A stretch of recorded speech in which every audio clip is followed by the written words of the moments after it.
Šitas knygas arba šitos du autorius pasirinkau todėl, kad jie kalba apie universalius dalykus. Taigi dabar aš paskaitysiu dvi ištraukas iš dviejų autorių veikalų.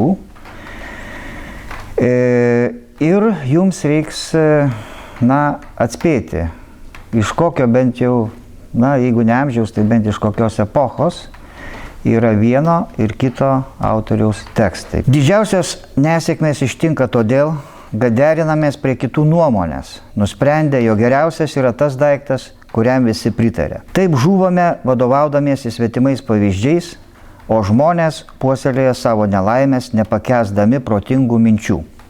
Panašiai esti rinkimuose, kai išrinkę ką nors aukštais teisėtvarkos valdininkais, kurių populiarumas paskui krinta, visi patys stebėsi galėję tai daryti.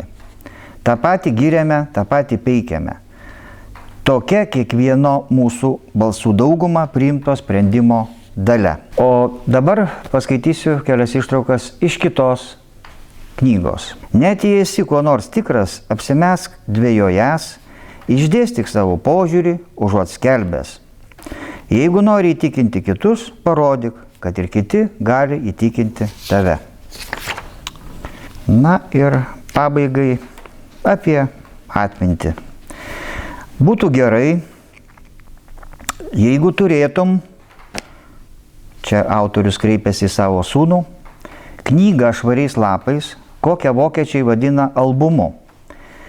Ir joje užuot, kaip vokiečiai daro, prašęs kiekvieno sutikto kvailio, ką nors pakeverzoti, užrašytum visas naudingas žinias, kurias gauni iš patikimų šaltinių.